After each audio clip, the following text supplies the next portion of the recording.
యెహోవా నీ నామము ఎంతో బలమైనది, ఎంతో ఘనమైనది, ఎంతో ఘనమైనది. యెహోవా నీ నామము. మోషే ప్రార్థించగా మన్నాను కురిపించితివి. మోషే ప్రార్థించగా మన్నాను కురిపించితివి. యెహోషువ ప్రార్థించగా సూర్య చంద్రుల నాపితివి. సూర్య చంద్రుల నాపితివి. యెహోషువ ప్రార్థించగా సూర్య చంద్రుల నాపితివి.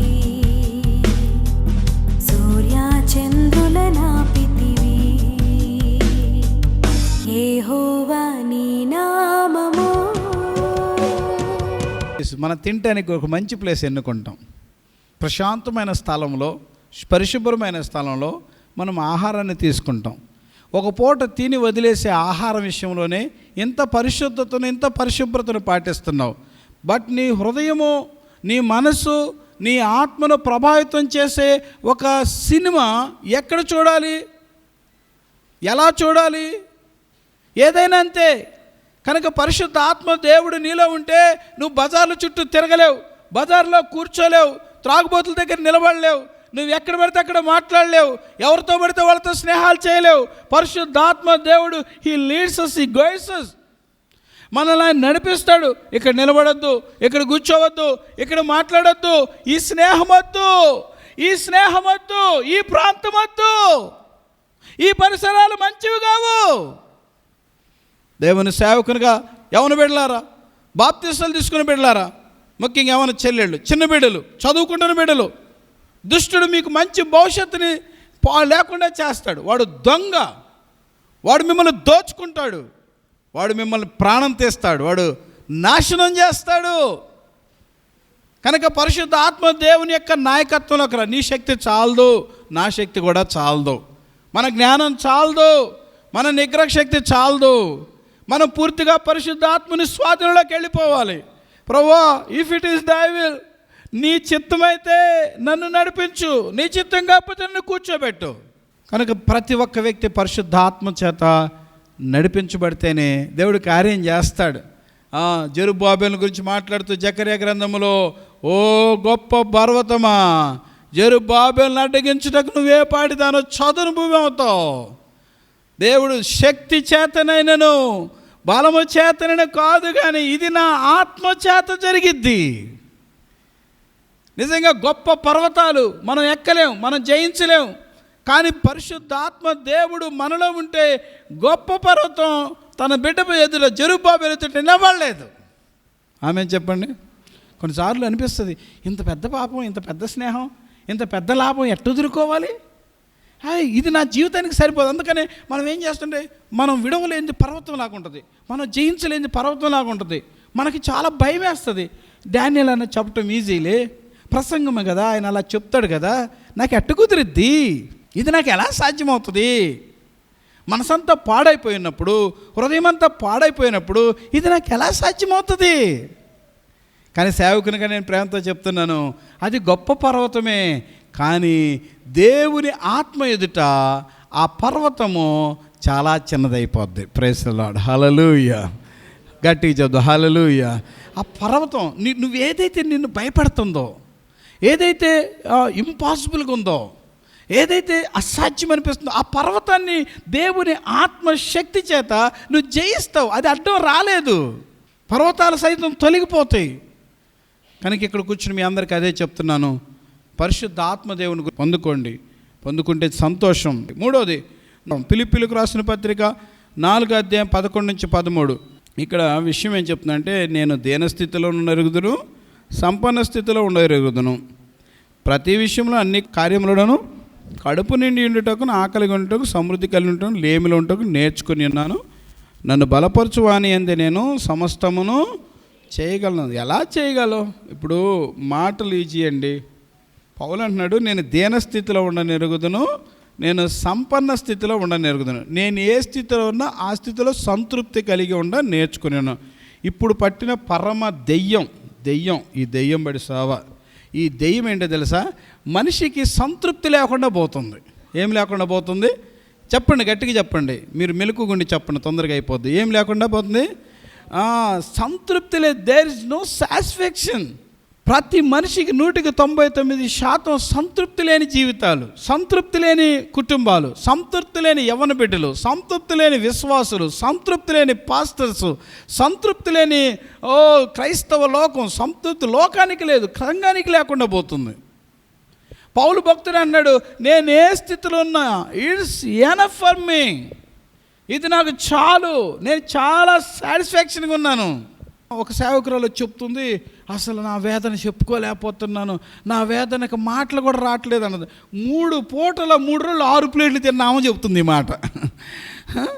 అసలు విపరీతంగా ఏం తక్కువ లేదు, తినటానికి తక్కువ లేదు, ఉండటానికి తక్కువ లేదు, కట్టుకోవటానికి తక్కువ లేదు, సకల సమృద్ధితో ఉంటాల్సింది కడు లేమిలో నుంచి నిండు సమృద్ధిలోకి వచ్చి ఇంకా ఏం చెప్తుందంటే, అసలు నాకు ఎంత బాధగా ఉందో, అసలు మా బాధలు చెప్పుకోవాలంటే, మా కష్టాలు నాకు మాటలు రావట్లా, నాకు వర్ణించలేకపోతున్నానంటుంది. ఒక ఆమె వచ్చి ఒంటి నిండా ఒక కనీసం సుమారు 4-5 లక్షల బంగారం ఉంది, కళ్ళ నిండా నీళ్ళు ఉండే, నా పేదరికం అన్నా, నా పరిస్థితి అన్నా, నాకు అసలు చూస్తుంటే అసలు ఒంటి నిండా బంగారం, మినిమం 4-5 లక్షల బంగారం, మెడ నిండా ఉంది బంగారం, అసలు మా బాధలన్నా అసలు 100 రూపాయలు ఇవ్వాల్సిందే అంటుంది నన్ను.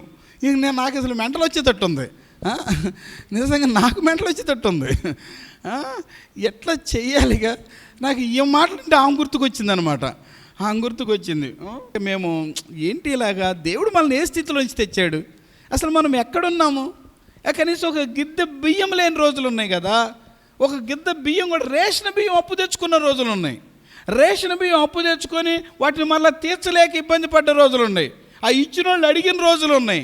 రేషన్ బియ్యం అప్పు తెచ్చుకొని ఇవ్వలేనంత స్థాయిలో నుంచి ఈరోజు ఇంత మంచి స్థితిలోకి దేవుడు తెచ్చాడే అనే చిన్న థ్యాంక్స్ గివింగ్ లేకుండా, దేవునికి స్తుతులు, కృతజ్ఞతలు లేకుండా, అసలు మా బాధలు చెప్పలేకపోతున్నాం, వర్ణనాతీతం అంటుంటే మాకు అసలు మేము వర్ణించుకోలేకపోతున్నాం ఆ మాటలు. దేవుని సేవకులు అంటుంది, అసలు నాకైతే ఇలా అనిపిస్తుంది, ప్రభువా నేను యోగ్యురాలనా దీనికి, నేను అసలు ఈ జీవితానికి యోగ్యులమా ప్రభువా, మేము చేసే భక్తికి ఇది చాలా ఎక్కువే కదా అని ఎప్పుడు కూడా నాకు తక్కువ అని నేను ఎప్పుడూ అనుకోలేదు, మనకి ఇది ఎక్కువే కదా మన జీవితానికి అని మేము చెప్పుకుంటూ దేవుణ్ణి స్తుతించాం. ఎందుకు మీకు చెప్తానంటే, సంతృప్తి లేని దురాత్మలతో మనం నింపబడకూడదు. దేవుడు థ్యాంక్స్ చెప్పాలి. పౌలు అంటాడు, నేను ఏ స్థితిలో ఉన్నా ఐఎమ్ రెడీ టు లివ్. దేవుడు ఆ స్థితిలో నన్ను ఉంచితే నేను సిద్ధంగా ఉన్నాను. ఒకవేళ మమ్మల్ని దేవుడు నువ్వు రిక్షా దొక్కొని బతుకు డానియల్ అన్నా, నా మనసుకి ఏ బాధ లేదు. I'm ready to do that. నాకు పెద్ద కష్టమేం లేదు, ఎందుకంటే మనం రిక్షా కంటే కింద నుంచి వచ్చిన వాళ్ళం. సో రిక్షా ఒకవేళ ఇప్పుడు కారు ఇచ్చాడు, కారులో వెళుతున్నాం, ఒకవేళ కారు తీసేసి రిక్షా ఇచ్చాడు అనుకోండి, ఎస్ ఇట్స్ ఎనఫ్, దానికి కూడా థ్యాంక్సే.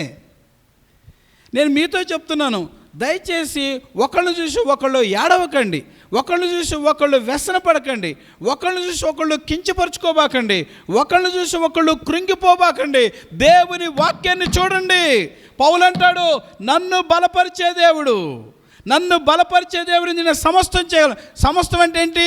దీనస్థితిలో ఉంటాను, సంపన్న స్థితిలో ఉంటాను, అది సమస్తం. ఏ పొజిషన్ అయినా పర్వాలేదు, కృంగిపోను, భయపడను. కొంతమంది ఉరిపోసుకొని చచ్చిపోయారు. దీనికి ఈ స్లాబ్కి మార్కాపురంలో కొనుక్కొని వచ్చాం. చాలా నమ్మకస్తుడు అమ్మిన ఆయన ధర్మకాట ప్రకారం ఇనుము తూచి ఇచ్చాడు మాకు. ఇప్పుడు కంప్యూటర్ కాటాలు ఆడుతున్నారు కదా, కానీ ఆయన వాడే కాట కంప్యూటర్ కాట కాదు, వెనకట కాలపు కాట, రాళ్ళు కాటతో అంత పెద్ద ఇనుము, దాదాపు 3.5 టన్నులు 4.5 టన్నులు పట్టింది. ఆ ఇనుము ధర్మకాటతో తూచి ఇచ్చాడు. ఆయన అంత ఫెయిత్ఫుల్ బిజినెస్ మ్యాన్ అన్నమాట. అయితే ఆయన ఒక బిజినెస్ చేశాడు, రియల్ ఎస్టేట్ బిజినెస్ చేశాడు. రియల్ ఎస్టేట్ బిజినెస్ చేసి ఏదో అప్పుడు రాజధాని అనుకున్నారు కదా, ఇంకా స్థలాలు చాలా కొనేసాడు, పెట్టుబడి పెట్టేశాడు. బట్ మళ్ళీ తిరిగి రికవర్ కాలేదు. చివరికి తట్టుకోలేక ఉరిపోసుకొని చచ్చిపోయాడు ఆయన. ఉరిపోసుకొని చచ్చిపోయాడు. నేను మా బిడ్డలకి, మా ఆత్మీయ బిడ్డలకి, గుంటూరులో ఉన్న బిడ్డలకు కానీ ఎక్కడున్న బిడ్డలకి కానీ నేను ఒకటే చెప్తున్నాను, ప్రాణం కంటే మించింది ఏదీ లేదు. ఆమె చెప్పండి, గట్టిగా చెప్పండి. మనకి ఎంత అప్పు ఉన్నా ప్రాణం ఏం పోదు కదా. మనకు అప్పు ఉంటే ఆస్తి పోద్ది, ప్రాణం ఏం పోదు కదా. ఎవడన్నా అప్పులోడు వచ్చి నిన్ను చంపేస్తానని అంతటోడు ఎవడు ఉండడు కదా. కనుక ముందు మీరు పౌలు యొక్క అనుభవంలోకి రండి. నేను బలపరచువాని యందు నేను సమస్తం చేయగలను. నా ప్రభు నాకు ఇస్తే అనుభవిస్తా. విమానం ఇచ్చాడా తీసుకుంటా, లేదు విమానం తీసే సైకిల్ ఇచ్చాడా అది తీసుకుంటా. నాకు ఏ స్థితిలో ఉంచాడో ఆ స్థితిలో ఉంటా. దానికి నేనే ఫీల్ అవ్వను. ఆమె చెప్పండి, మీరు కూడా నేను చెప్పిన పదాలు చెప్పండి. నేనేం ఫీల్ అవ్వనానండి? ప్రక్కన కలిసి చెప్పండి, నేను అస్సలు ఫీల్ అవ్వనానండి. నా గట్టిగా చెప్పండి, నేను అస్సలు ఫీల్ అవ్వను. నేను ఏ స్థితిలోనే ఉంటా. చాలామందికి పాపం ప్రతి స్థితికి టెన్షనే. మన టెన్షన్ మనకు లేవని కాదు, మన టెన్షన్ పక్కన పడుకుందని. మనకు అసలు లేకపోతే ఇబ్బంది లేదు. సో ఇది గుర్తుపెట్టుకో, బలపరిచే దేవుడు మనకున్నాడు. ఆమె చెప్పండి అందరూ, మనల్ని బలపరిచే దేవుడు ఉన్నాడు. ఈయన సరిపోతాడు మనకి. ఆయన మనల్ని బలపరుస్తాడు. ఆయన ఏ స్థితిలోనైనా బలపరుస్తాడు. పేద గుడిసెలో కూడా నిన్ను ఆరాధింప చేయగలడు. ఓ దీన స్థితిలో కూడా నిన్ను వాడుకోగలడు. ఓ మల చుట్టూ తోలు దట్టి కట్టుకొని ఒంటి చర్మం కప్పుకున్న నిన్ను వాడుకోగలడు.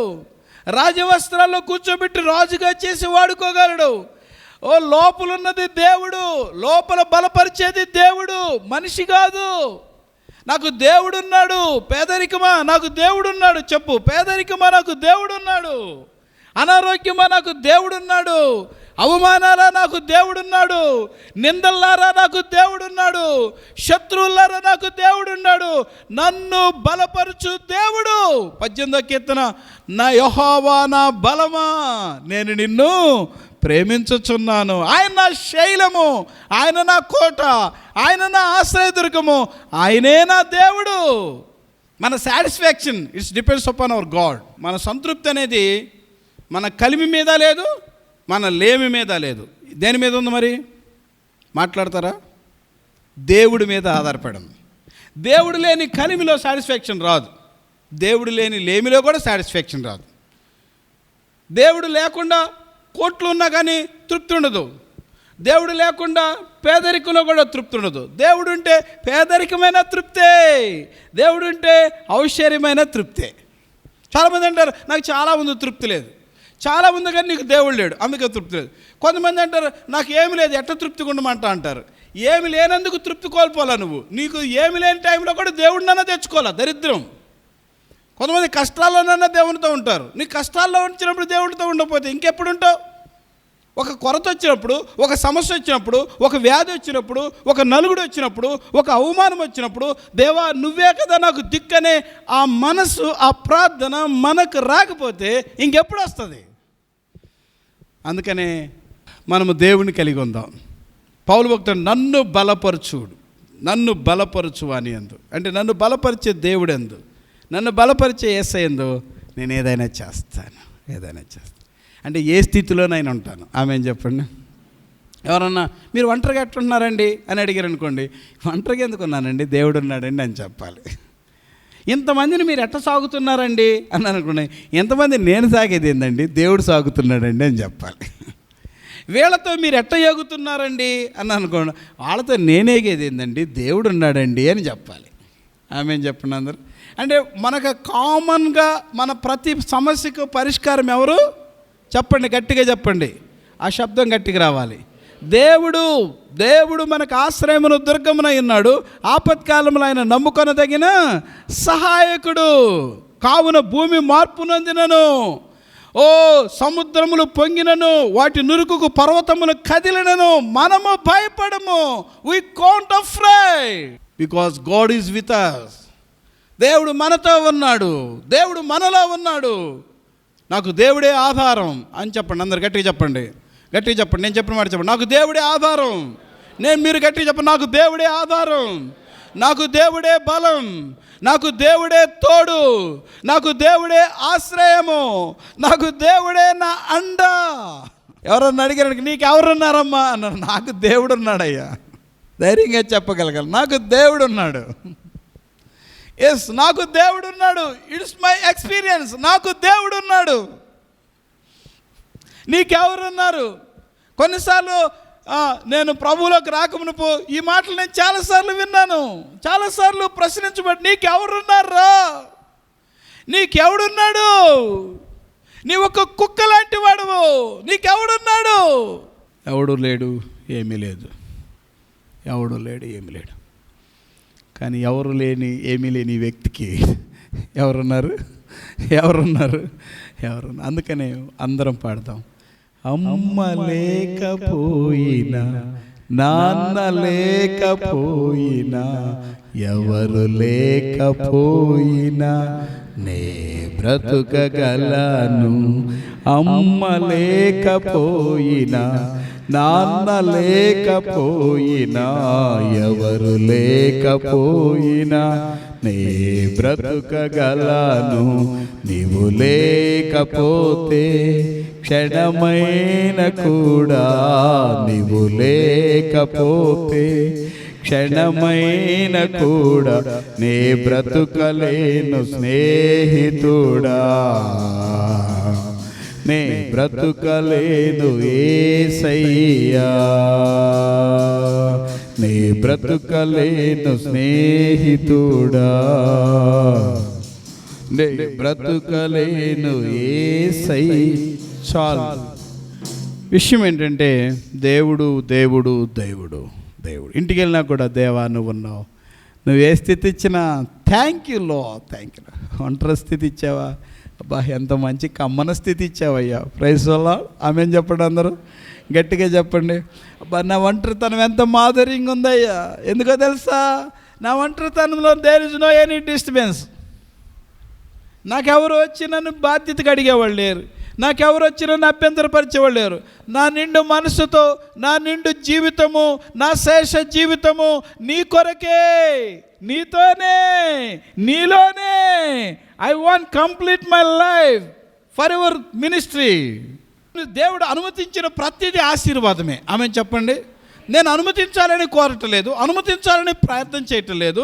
కానీ దేవుని ప్రణాళిక, మన దినములని ఆయన గ్రంథముల లిఖితములని. డానియేల్ అనేవాడు ఎంతకాలం ఒంటరిగా ఉండాలి, తల్లి లేకుండా ఎంతకాలం ఉండాలి, తండ్రికి దూరంగా ఎంతకాలం ఉండాలి, కుటుంబం లేకుండా ఎంతకాలం, అంతకాలం ఉంచుతాడు అంతే. లేక డానియేల్ అనే ఈ వ్యక్తికి ఎంతకాలం కుటుంబాన్ని ఇవ్వాలి, భార్యని ఎంతకాలం ఇవ్వాలి, పిల్లల్ని ఎంతకాలం ఇవ్వాలి, ఆయన గ్రంథంలో లిఖితములైనవి. మన యొక్క లైఫ్ స్ట్రక్చర్ అంతా ఆల్రెడీ ఆ కన్స్ట్రక్టర్, ద గాడ్, ఆ దేవుడి యొక్క ఆ నిర్మాణకుడు ఎవ్రీథింగ్ రిటర్న్గా రాసి పెట్టాడు అనమాట. సో అందుకనే ఇట్స్ గాడ్స్ విల్. ఇది దేవుని చిత్తం. ఈ ఐశ్వర్యం దేవుని చిత్తం, ఈ పేదరికం దేవుని చిత్తం, ఈ అవమానము దేవుని చిత్తం, ఈ సక్సెస్ దేవుని చిత్తం, ఈ ఒంటరితనము దేవుని చిత్తం, ఈ యొక్క సమృద్ధి దేవుని చిత్తం, ఈ కలిమిలేములు దేవుని చిత్తం. నాకు ఆ రన్నింగ్ లైఫ్లో ఆమె చెప్పండి, ఒక్కొక్కసారి గట్టిగా చెప్పండి. ఈ రన్నింగ్ లైఫ్లో ఒకసారి ఇక్కడ నుంచి ఇక్కడ నా గమ్యం చేరాలంటే ఇక్కడ నుంచి బైక్ తీసుకుని వెళ్తాం, అక్కడికి వెళ్ళి ట్రైన్ ఎక్కుతాం, అక్కడ మళ్ళీ దిగుతాం, అక్కడ ఆటో ఎక్కుతాం, అక్కడ మళ్ళీ దిగుతాం, అక్కడ కొంత కాలినడకన వెళ్తాం, ఇంటికి చేరుతాం. అంటే కొన్నిసార్లు బైక్, కొన్నిసార్లు ఆటో, కొన్నిసార్లు ట్రైన్, కొన్నిసార్లు కాలినడక, కొన్నిసార్లు ఇంకొకటి. సో ఇవంతా కూడా జర్నీలో ఉన్న భాగాలు. ఆమె చెప్తావు ఒకసారి. ఇవంతా కూడా జర్నీలో నేను ట్రైన్ అయితే ఎక్కుతావు, ఏంది ప్రభు ఒకసారి ట్రైన్ ఎక్కించి ఇంకొకసారి సైకిల్ ఎక్కిస్తావు అనకూడదు. ఒకసారి ఏమో ఆటో ఎక్కించి ఇంకొకసారి కాలుతో నడవమంటావా అనకూడదు. మన గోల్ ఏంటంటే దేవుడు మనతో ఉంటాం, మన గోల్ ఏంటంటే మన గమ్యం చేరటం, దేవుని ప్రణాళికకి మనం అప్పగించాలి. ఓకే, ఇది మీకు 3 విషయాలు చెప్పాను. 1 ప్రార్థన ఉండాలి, మనం చేయటానికి. 2 పరిశుద్ధాత్మ ఉండాలి, మనం చేయడానికి. 3 బలపరిచే దేవుడు మనకున్నాడు, మనం చేయడానికి. 4 దేవుని వాక్యం ఉన్నది. హెబ్రీయులకు రాసిన పత్రిక 4వ అధ్యాయము 11-12 వచనాలు. ఎందుకనగా దేవుని వాక్యము సజీవమై బలము గలదై 2 అంచులు గల ఎటువంటి ఖడ్గము కంటేను వాడిగా ఉండి ప్రాణాత్మలను, కేళ్లను, మూలుగను విభజించినంత మట్టుకు దూరుచు హృదయం యొక్క తలంపులను ఆలోచనలను శోధించుచున్నది. మరియు ఆయన దృష్టికి కనబడిన సృష్టం ఏదీ లేదు. మనం ఎవరికి లెక్క చెప్పవలసి ఉన్నదో ఆ దేవుని కన్నులకు సమస్తమును మరుగులేక తేటగా ఉన్నది. తేటగా దేవుని వాక్యము ఎక్కడికైనా వెళుతుంది. అది సజీవమై బలము గలదై. దేవుని వాక్యం అంటే వినండి, మనం చేయలేనిది దేవుని వాక్యం చేస్తుంది. మనం చేయలేని స్థలానికి, మనం వెళ్ళలేని స్థలాలకి ఎవరు వెళతారు? దేవుని వాక్యం వెళుతుంది.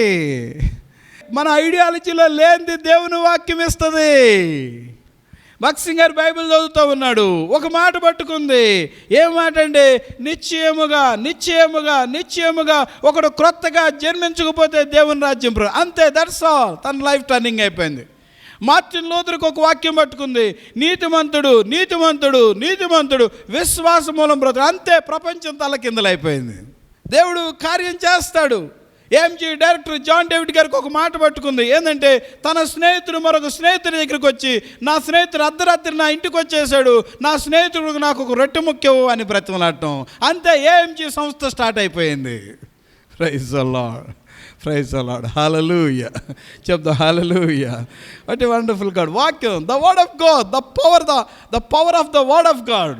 దేవుని వాక్యం యొక్క శక్తి నువ్వు కనుక వాక్యం పట్టుకుంటే GFA సంస్థ దైవజనులు KP యోహాన్ అనే దైవజనులు ఇంతకుముందు ఆత్మీయాత్ర అని రేడియోలో మాట్లాడుతూ ఉంటాడు. రేడియో వర్తమానం, అప్పుడు టీవీలో రేడియో వర్తమానం. ఆ రేడియోలో వర్తమానంలో ఒక వాక్యం చెప్పాడు, నమ్ముట నీ వలనైతే నమ్మువానికి సమస్తం సాధ్యం. ఆ మాట చెప్తూ ఉంటే ఒక క్యాన్సర్ రోగి ఉంది. ఓ, దేవుడు నమ్మితే సమస్తం సాధ్యం అన్నాడు. నా క్యాన్సర్ని తీసేయడానికి ఆయనకు అసాధ్యం కాదు, కాబట్టి నేను నమ్ముతున్నాను. ప్రభువు, నువ్వు నాకు క్యాన్సర్ తీసేయగలవు నమ్మిందంతే. కొంతకాలం తర్వాత డాక్టర్ దగ్గరికి వెళ్ళి చెకప్ చేసుకుంటే క్యాన్సర్ లేదు. గట్టిగా చప్పట్లు కొట్టి దేవుడు. Yes it's all true stories. ఇవన్నీ కూడా దేవుడు విశ్వాసం ఉంచిన బిడ్డలకు చేసిన కార్యాలు. అందుకని నేను మీతో చెప్తున్నాను, దయచేసి వాక్యం వినండి. వాక్యం వినేటప్పుడు ఎక్కడ లేని నిద్ర కొంతమందికి వస్తుంది, భక్తులకి ఎక్కడ లేని నిద్ర. పాస్టర్ గారు, ఏంటమ్మా చర్చికి వచ్చి వాక్యం వినేటప్పుడు నిద్రపోతున్నామంటే, నేను వచ్చింది నిద్రపోవటానికేనండి అని కరెక్ట్గా చెప్పిందంట. అదేందమ్మా నిద్రపోవటానికి వచ్చావా చర్చికి? ఎందుకు నిద్రపోవడానికి వచ్చామంటే, ఆ పక్కింటామని చెప్పిందంట, నీకు నిద్ర పట్టకపోతే మా చర్చికి రారాదా? మా పాస్టర్ గారు వాక్యం చేస్తే భలే నిద్ర పట్టిద్ది, నువ్వు రా, కావాలంటే ఒకసారి వచ్చి చూడందంట. నిజమే పాపం, ఆ మాట నిజమే. ఆమె రాంగల్ని నిద్ర పెట్టింది. చూడండి, కొంతమందికి ఎంత బాగా బైబిల్ చదివేటప్పుడు తోలుతూ ఉంటారు, సారా తాగిన వాళ్ళ కంటే అన్యాయంగా తోలుతారు. ఆ బైబిల్ అట్ట మూస్తారంతే, ఇక అది పోద్ది అనమాట. గాఢ నిద్ర ఆత్మ పోద్ది. ఇక కలకల నవ్వుతూ ఉంటారు, పక్క నవ్వుతూ ఉంటారు, మాట్లాడుతూ ఉంటారు, ఫ్రీ అయిపోతూ ఉంటారు. మరి అది ఏ ఆత్మ నాకు అర్థం కావట్లేదు. కనుక ఈరోజు నేను చెప్తున్నాను, నీకు తెలియదు వాక్యపు శక్తి, నాకు తెలియదు వాక్యపు శక్తి, సాతానుకు తెలుసు. అందుకనే వాడు ముందు మన కళ్ళు మూస్తాడు, మన చెవులు మూస్తాడు. ఓ, నువ్వు కళ్ళు తెరిచి ఇక్కడే ఉంటావు కానీ మైండ్ ఎక్కడో పెడతావు. కాబట్టి తర్వాత వాక్యం అయిపోయినాక డానియేల్ అన్న చెప్పింది ఏంటి అని అడిగాను. ఇప్పుడు ప్రక్కన వాళ్ళని అడగండి, నేను చెప్పి పక్కన వాళ్ళని అడగండి. డానియేల్ అన్న చెప్పింది ఏంటి అడగండి. ఏమని చెప్పుకుంటారు మీరు? నాకు కొంచెం ఐడియా కావాలి. డానియేల్ అన్న చెప్పింది ఏంటి? డానియేల్ అన్న చెప్పింది ఏంటి చెప్పాడు? ఏం చెప్పాడబ్బా? ఏదో చెప్పినట్టున్నాడు, గట్టిగా అరిచినట్టున్నాడు. మా నాన్నగారు చెప్తూ ఉంటాడు, 2 అరిచారయ్యా, తర్వాత 3 ఆయన అరవబోతున్నాడని. అట్లా కొంతమందికి అరిసిందే వినపడుతుంది, అక్కడ వాళ్ళకి వాక్య ప్రత్యక్షత ఉండదు. కనుక దేవుని సేవకు నేను చెప్తున్నాను, నువ్వు చేయలేనిది చేయాలంటే నీకు ప్రార్థన ఉండాలి. నువ్వు చేయలేనిది చేయాలంటే నీకు పరిశుద్ధాత్మ దేవుడు కావాలి. నువ్వు చేయాలంటే నువ్వు బలపరిచే దేవుడు కావాలి. నువ్వు చేయలేనిది చేయాలంటే నీకు వాక్యం కావాలి. ఇదంతా కూడా వాక్యం చేత నిర్మాణమైంది. గట్టిగా చప్పట్లు కొట్టండి, గట్టిగా ప్రైజ్ లార్డ్. నువ్వు ఎంత మంచి బిల్డింగ్లో కూర్చున్నావు తెలుసా? నువ్వు ఎంత మంచి గ్రౌండ్లో నువ్వు తిరుగుతున్నావు. నువ్వు ఎంత మంచి భోజనం, కొద్దిసేపు ఉంటే ఎంత మంచి భోజనం చేయబోతున్నావు. నువ్వు ఎంత హ్యాపీగా రాగలుగుతున్నావు, నువ్వు ఎంత స్వేచ్ఛగా పోగలుగుతున్నావు, నేను ఎంత స్వేచ్ఛగా వాక్యం చెప్పగలుగుతున్నాను. ఓ, ఇదంతా it's because of the word of God. ఇదంతా దేవుడి వాక్యం సమకూర్చింది.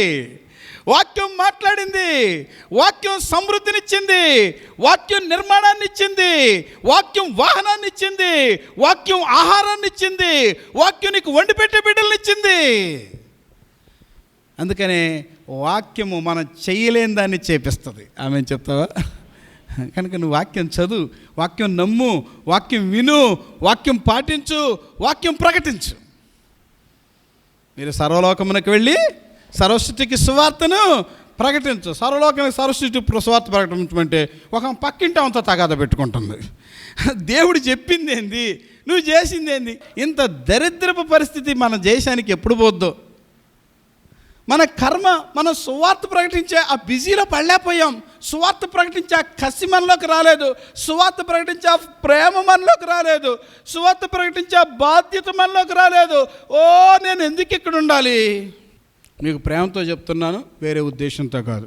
మన టైం చాలా విలువైంది. ఆమెను చెప్పండి, గట్టిగా చెప్పండి. బంగారం పోతే సంపాదించుకుంటావు, డబ్బు పోతే సంపాదించుకుంటావు, వస్తువులు వాహనాలు పోతే సంపాదించుకుంటావు.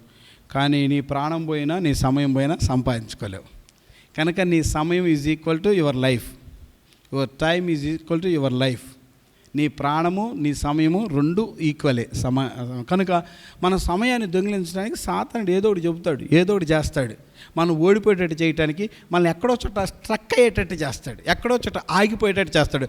అది చాలా జాగ్రత్తగా గుర్తుపట్టాలి. ఎప్పుడు రన్నింగ్లో ఫస్ట్ వచ్చే ఒక వ్యక్తిని, ఆ సెకండ్ ప్రైజ్లో ఉన్న వ్యక్తి ఎట్లని ఇతను జయించాలని వాడు పరిగెత్తుంటే వాడు ఎదురు బంగారపు గోళీ లాంటిది ఒకటి వేసాడంట. ఆ బంగారు బాల్ తీసుకున్నాడు, జేబులో పెట్టుకున్నాడు, మళ్ళీ పరిగెత్తున్నాడు. ఇంకా కొంచెం ముందుకు వెళ్ళిపోతాడు, ఇంకొక బంగారు బాల్ ఒకటి వేసాడంట, మళ్ళీ తీసుకున్నాడు, మళ్ళీ పెట్టేశాడు. ఇతనికి ఒక కాన్ఫిడెన్స్, వాడు స్లోగా పరిగెత్తాడు, నేను స్పీడ్గా పరిగెత్తాడు, నాకు బంగారం వస్తుంది, నేను గోల్ చేస్తాను అనుకున్నాడు. కానీ చివరికి మూడోసారి వేసాడు. ఆ మూడోసారి వంగేలోపు ఆ పక్కనోడు పైకి ముందుకు వెళ్ళిపోయాడు. లైఫ్లో ఇతనికి రావాల్సిన బహుమానం అతనికి వచ్చింది. ఇతను పొందిన బంగారపు బాల్స్ కంటే అతను పొందిన గోల్డ్ మెడల్ చాలా గొప్పది. అంటే పెద్దదాన్ని నీకు మిస్ చేయడానికి నీ ఎదుట చిన్నదాన్ని వేస్తాడు. ఆమె చెప్పండి కొద్దిగా గట్టిగా. ఆ చిన్నదానికాడ నీ లైఫ్ అంతా కొట్టుకుంటూ ఉంటావు. ఆ చిన్నదానికాడ నీ జీవితం అయిపోద్ది, ఆ చిన్న విషయాల కాడ నీ జీవితం అయిపోద్ది. అందుకని చాలా జాగ్రత్త. నీ టైము, నీ లైఫు, నీ రక్షణ, నీ సువార్త, నీ క్రమము, నీకు తెలిసిన ఆత్మీయత చాలా ధనంతో కొనలేంది, గొప్పది. కాబట్టి నిన్ను డిస్టర్బ్ చేయడానికి ఏదో ఒక చిన్న గొడవ పెడతాడు. అడివంతా తగలబెట్టడానికి ఎంత కావాలి? అడవి మొత్తం లోపల అంట టేకు, రంగుంటేకు, ఇంకా రకరకాల దేవదారు ప్రాణులు ఎన్నో ఖరీదైనవి ఉంటాయి. వాటన్నిటిని తగలబెట్టడానికి చిన్న అగ్గిపుల్ల చాలు. అట్నే నీ లైఫ్లో నీ శాంతిని, నీ సంతోషాన్ని, నీ సమాధానాన్ని, నీ సంతృప్తిని, నీ వాక్యాన్ని, నీ ప్రత్యక్షతని, నీ పరిశుద్ధతని సాతానుడు తగలబెట్టడానికి ఏదో ఒక చిన్న గొడవ పెట్టేస్తాడు. ఆ చిన్న గొడవ నీ టైం తినేస్తుంది, నీ మనసు తినేస్తుంది, నీ పరిశుద్ధి తినేస్తుంది, నీ రక్షణ తినేస్తుంది, నీ సువార్త చెప్పాలనే తపన తినేస్తుంది. ఇంకేం చెప్తాలే, ఇప్పుడే కొట్టుకుందంటావు. సాతానుడు అంటాడు, ముందు తగాద పెడతాడు, కొట్టుకోండి తగ్గబాకు. అసలు ఏం తగ్గితే నీకేం మాటలు రావా, నీకేం పాయింట్లు రావా, నీకేం బూతులు రావా, అసలు నువ్వు నోరు తెరితే వాళ్ళు బతుకుతారా? కానీ నువ్వు మౌనంగా ఉంటే ఎక్కువ చేస్తుంది కానీ అంటాడు. సరేనని చెప్పి నువ్వు స్టార్ట్ చేస్తావు. ఇక స్టార్ట్ చేసి ఆ ఇంజన్కి ఇక మనకు స్టార్టింగ్ మన చేతిలో ఉంటుంది కానీ ఎండింగ్ మన చేతిలో ఉండదు. మనకు ఎప్పుడైతే ఇక ఎండింగ్ తెలియదు కదా, టక మనసంతా పాడు చేసేసుకుంటాం మాటలనేది. తర్వాత మళ్ళీ వాక్యం గుర్తుకొస్తుంది, డానియేలు అన్న సువార్త చెప్పమన్నాడు. మరి ఎట్ట చెప్పాలి, మనసేమో మనసు పాడైపోయింది, సువార్త ఏం చెప్పాలని నువ్వు మనసులో ఆగిపోతావు. ఇంకా అప్పుడు సాతానుడు ఏమంటాడంటే, తగాద వాడమంది వాడే, మళ్ళీ ఏమంటాడు, నువ్వు ఎట్ట సువార్త చెబుతావు, ఇప్పుడు దాకా బూతులు ఆడుతుంది, ఇప్పుడు దాకా తగాద ఆడుతుంది, ఇప్పుడు దాకా కొట్టుకుంటువి, ఇప్పుడు దాకా తిట్టుకుంటువి, ఇంకా సువార్త నీ మొఖానికి సువార్త లేదు, ఏం లేదులే, అసలు నీకు రక్షణే లేదు, కూర్చో అంటాడు. సాతానుకున్న ట్రిక్, పాపాన్ని ప్రేరేపిస్తాడు, అదే పాపంతో మనల్నే పొడి చేస్తాడు. పాపం చేయమని ప్రేరేపిస్తాడు, అదే పాపం నీకు చూపించి నువ్వు పనికిరావని చెప్తాడు. Be careful. సాటానిక్ ఆ తంత్రాలను జాగ్రత్తగా గమనించాలి. సో నేను మీతో చెప్తున్నాను, దయచేసి ఇక్కడ నేర్చుకునే ఒక అద్భుతమైన పాఠం ఏంటంటే, దేవుని వాక్యము చాలా జాగ్రత్తగా మనం వినాలి. యెహోవా నీ నామము ఎంతో బలమైనది, ఎంతో ఘనమైనది, ఎంతో ఘనమైనది. యెహోవా నీ నామము